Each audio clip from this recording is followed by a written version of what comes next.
Chers entrepreneurs, chers TIH, bienvenue dans ce module du programme T-Learning dans lequel nous vous proposons des conseils sur la manière de parler de votre handicap dans la préparation de la signature du contrat et dans sa mise en œuvre.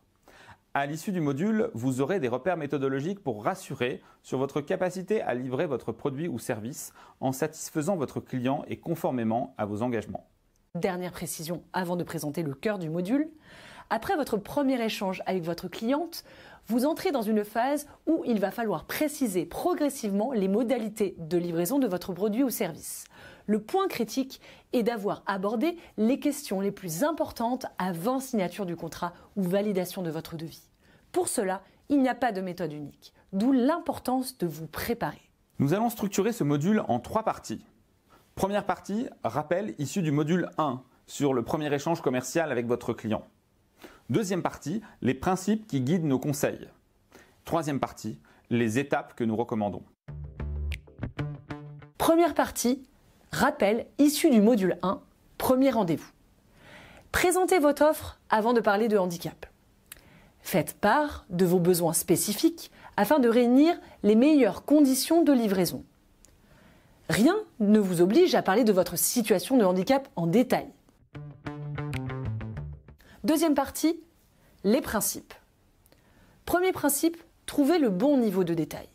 Jusqu'à quel point faut-il parler de vos besoins spécifiques et de votre handicap avant la signature du contrat? Suffisamment pour rassurer votre cliente et pas trop pour ne pas l'inquiéter en révélant des détails excessifs sur votre situation ou en révélant plus d'éléments que ce que vous souhaitiez. Deuxième point, apportez des détails progressivement. Ce n'est pas parce que vous vous sentez en confiance avec la cliente qu'il est bénéfique de lui préciser toutes les contraintes liées à votre handicap. Troisième point, s'adapter à sa cliente en écoutant ses préoccupations.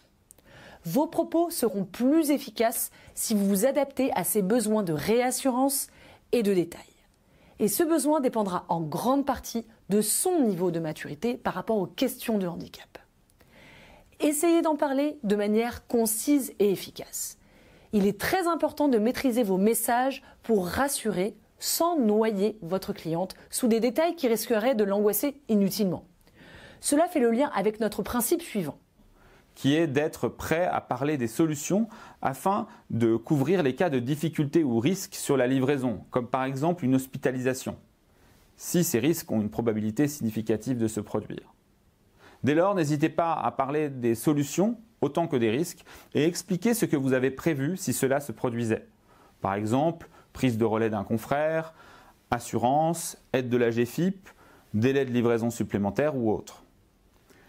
Enfin, si vous souhaitez rassurer votre client, vous pouvez comparer la probabilité de la survenance de ces risques à des accidents répandus, tels que les accidents de la route, afin de justifier le fait de ne pas en parler dans des niveaux de détail excessifs.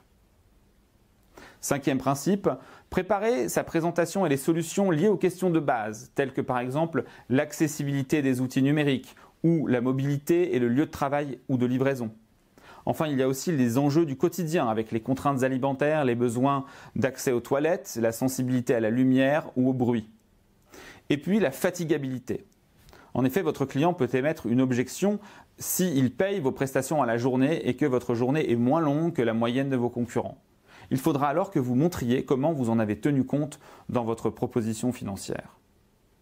Et enfin, dernier conseil, rassurez votre client en parlant des dispositifs d'aide existants, comme par exemple le financement de l'accessibilité ou de la compensation, qui est assuré en grande partie d'ailleurs par la GFIP.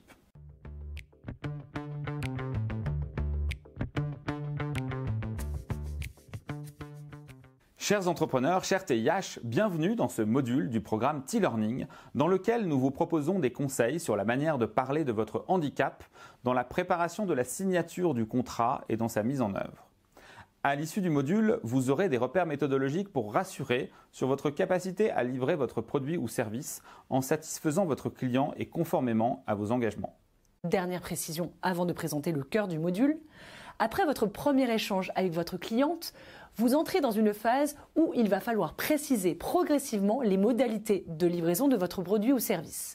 Le point critique est d'avoir abordé les questions les plus importantes avant signature du contrat ou validation de votre devis. Pour cela, il n'y a pas de méthode unique, d'où l'importance de vous préparer. Nous allons structurer ce module en 3 parties. Première partie, rappel issu du module 1 sur le premier échange commercial avec votre client. Deuxième partie, les principes qui guident nos conseils. Troisième partie, les étapes que nous recommandons. Première partie, rappel issu du module 1, premier rendez-vous. Présentez votre offre avant de parler de handicap. Faites part de vos besoins spécifiques afin de réunir les meilleures conditions de livraison. Rien ne vous oblige à parler de votre situation de handicap en détail. Deuxième partie, les principes. Premier principe, trouvez le bon niveau de détail. Jusqu'à quel point faut-il parler de vos besoins spécifiques et de votre handicap avant la signature du contrat? Suffisamment pour rassurer votre cliente et pas trop pour ne pas l'inquiéter en révélant des détails excessifs sur votre situation ou en révélant plus d'éléments que ce que vous souhaitiez. Deuxième point, apportez des détails progressivement. Ce n'est pas parce que vous vous sentez en confiance avec la cliente qu'il est bénéfique de lui préciser toutes les contraintes liées à votre handicap. Troisième point, s'adapter à sa cliente en écoutant ses préoccupations. Vos propos seront plus efficaces si vous vous adaptez à ses besoins de réassurance et de détail. Et ce besoin dépendra en grande partie de son niveau de maturité par rapport aux questions de handicap.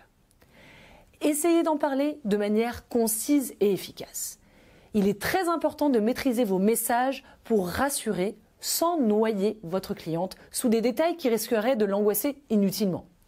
Cela fait le lien avec notre principe suivant, qui est d'être prêt à parler des solutions afin de couvrir les cas de difficultés ou risques sur la livraison, comme par exemple une hospitalisation, si ces risques ont une probabilité significative de se produire.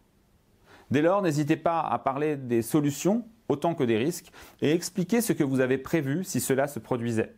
Par exemple, prise de relais d'un confrère, assurance, aide de la GFIP, délai de livraison supplémentaire ou autre.